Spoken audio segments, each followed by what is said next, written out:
Hey there, how's it going? Vladimir Donis here. So tonight, the thing that I want to talk about is I want to talk about a benefit statement because a clear benefit statement, when you have that in place, will make generating leads just that much more easier for you. Pound live if you happen to be catching this video live. Let me know where you're tuning in from. Pound replay if you're catching a replay. Let me know where you are tuning in from.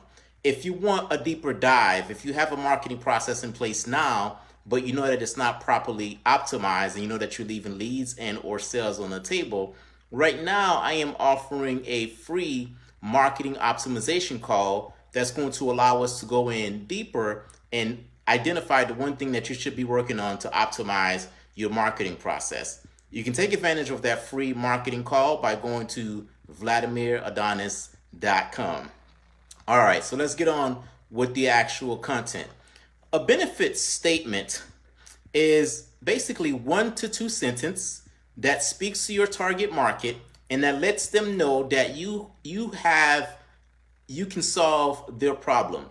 People out in the marketplace have a problem and you have the ability to solve that problem, and you want to be able to articulate that in what we call a benefit statement.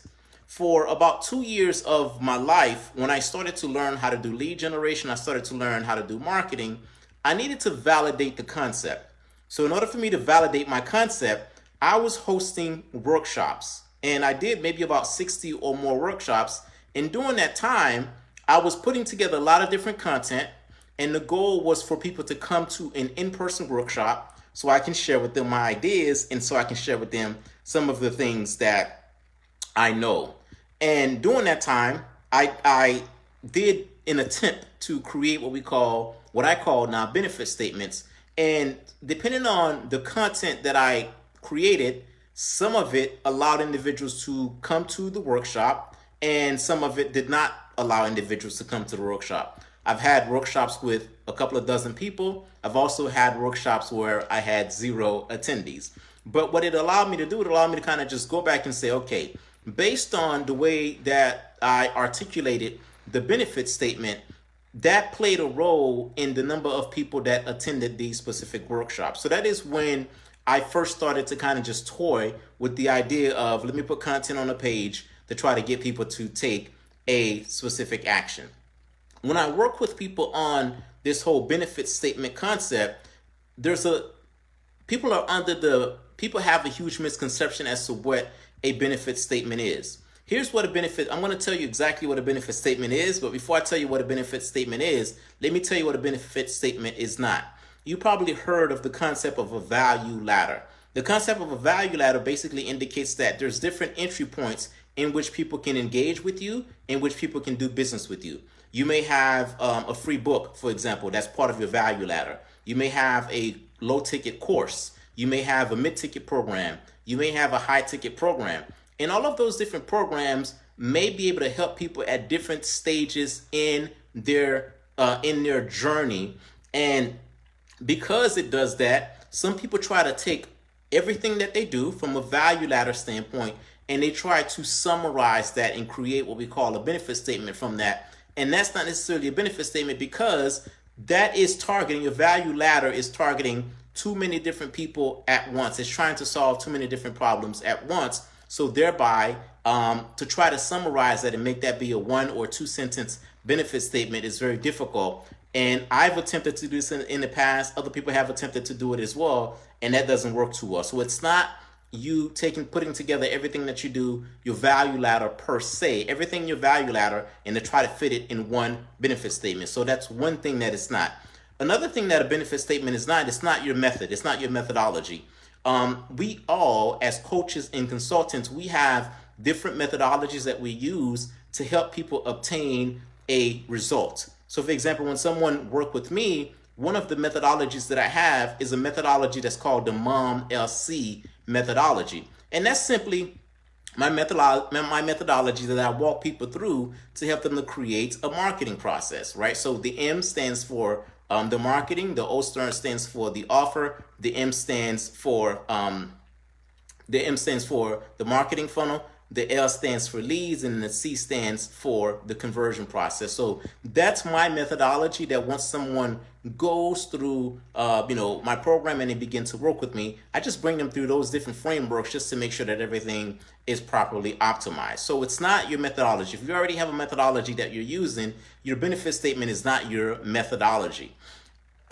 Additionally, your benefit statement is not your system. Some of us have different systems that we use. So when I run Facebook ads, for example, the system that I bring people through from a Facebook ad standpoint is I look to create an automation, right? So from an automation standpoint, awareness, I want people to become aware of who it is that I am.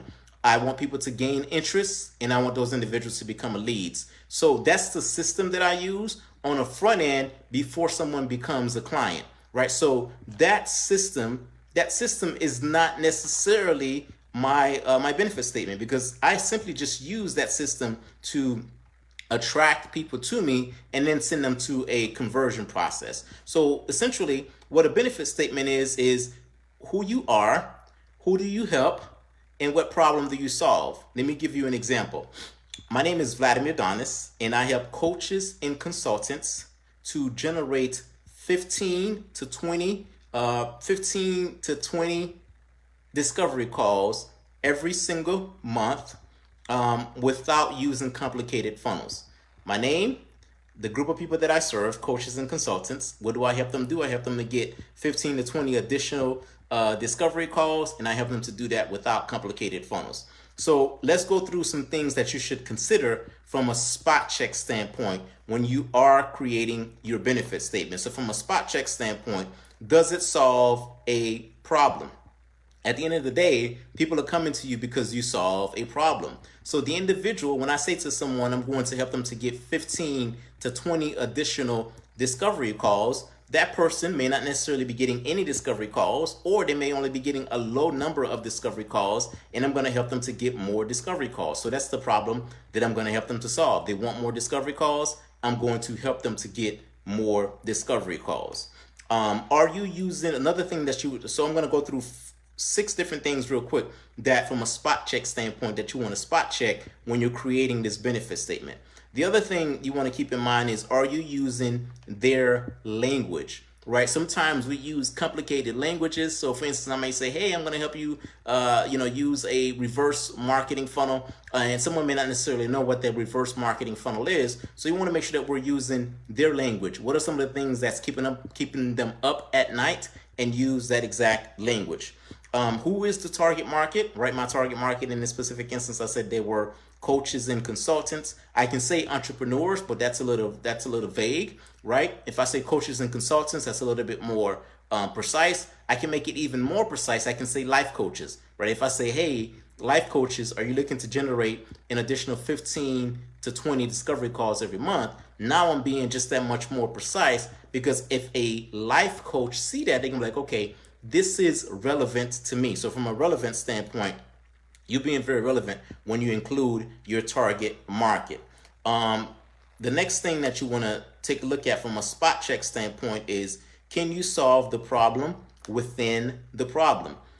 In most instances, right, in all instances, right, there's problems within the problems. If I'm telling someone that I'm going to help them to get additional discovery calls, within that process, there's some additional problems that I'm going to help them to solve. One of the problems I'm going to help them solve is I'm going to help them solve a problem from a messaging standpoint, because the reason why they may not be getting the discovery calls that they want is because from a messaging standpoint, they may not have a precise message. The other thing that I may help them to hone in is I may help them to hone in on their email marketing. They may not necessarily have the email marketing plan in place. Additionally, I may help them to hone in on their marketing process. The marketing process that they have in place now may not necessarily be congruent. So within the problem, right, there's always problems within the problem. So can you solve the problem within the problem? When you see an ad out there that tells you that they're going to show you how to use Facebook ads, well, within you using Facebook ads, do you have a conversion process? So within the Facebook ads, do you have a conversion process? I guess the way that you can probably take a look at this is that there's different milestones that people have to go through before they can solve the overall, the overall problem. What are those different, milestones? So if I'm creating a marketing process for someone, one of the milestones that that person has to go through is that person has to create a lead generation page. So right within the lead generation page itself, if I'm helping someone to create a lead generation page, that's a problem that I'm helping them to solve within the bigger problem. So when you think about it from that standpoint, can you solve the problem within the problem? You're being just that much more focused, and the more focused you are, the better. I guess just to bring this home, let me just give you another example. The first business that I went into is I went into a dating business. I had a dating site, and the dating site, if you think about people that's out there that's trying to find a date, the group of people that I focused on is I focused on individuals who's trying to find a dance partner. So, are you looking for a dance partner? So that way you don't have to dance alone. So you have dating, you have people that are looking for dance partner. You have dating, you have people who are looking for a Caribbean mate per se. So can you solve the problem within the problem? Does it address an objection? Sometimes when someone sees a benefit statement, you say, hey, I'm going to show you how to get 15 to 20 discovery calls every single month. One of the objections that someone may say, so one of the things that someone may be thinking about is, hey, I don't have any marketing knowledge. I have zero marketing knowledge. So you can go ahead and address that objection in your benefit statement. And the way that I would address this objection is I would say, hey, are you a life coach that's looking? My name is Vladimir Donis, and I help life coaches generate 15 to 20 discovery calls every single month, even if they have zero marketing knowledge. So the person that's seeing that benefit statement, that's saying that, hey, I don't have a marketing knowledge, I'm addressing that objection. These next two are more so bonuses per se. You don't necessarily have to include these two to have what I call an airtight benefit statement, but these are more so bonuses. You can include a timeline. You can say, hey, I'm going to, so if I were to include a timeline, I can say, I help life coaches generate 15 to 20 discovery calls every single month. So I have the timeline in there, right? I had every single month without complicated marketing. So from a timeline standpoint, you can use the timeline. And then last but not least, you can have a unique methodology, right? And the reason why you want to have a unique methodology sometimes is there could be multiple people that has the exact same claim, right? So I can say, hey, I help life coaches generate between 15 to 20 discovery calls every single month using the WSM method. So if I say the WSM method, they're going to be like, okay, he has a specific methodology, and their methodology is the WSM method. Or I can say I'm going to help you to do that using my Mom LC method. Again, I'm not necessarily going into what that method is. I'm just saying that method is going to be the thing that's going to help us to achieve that goal and to be able to achieve that end result per se. So from a benefit statement standpoint, when you create a benefit statement, it can call out to your target market. You can be the goal of the benefit statement at the end of the day is for you to attract the right type of people and for you to be able to repel the individuals that are not right for you. Pound live if you happen to be catching this video live, and pound replay if you happen to be catching this video via the replay. Let me know where you're tuning in from. That's it. Go out there, create your benefit statement, because it's going to help you to attract the right type of leads to you and your business. That's it for now. I'll talk to you soon.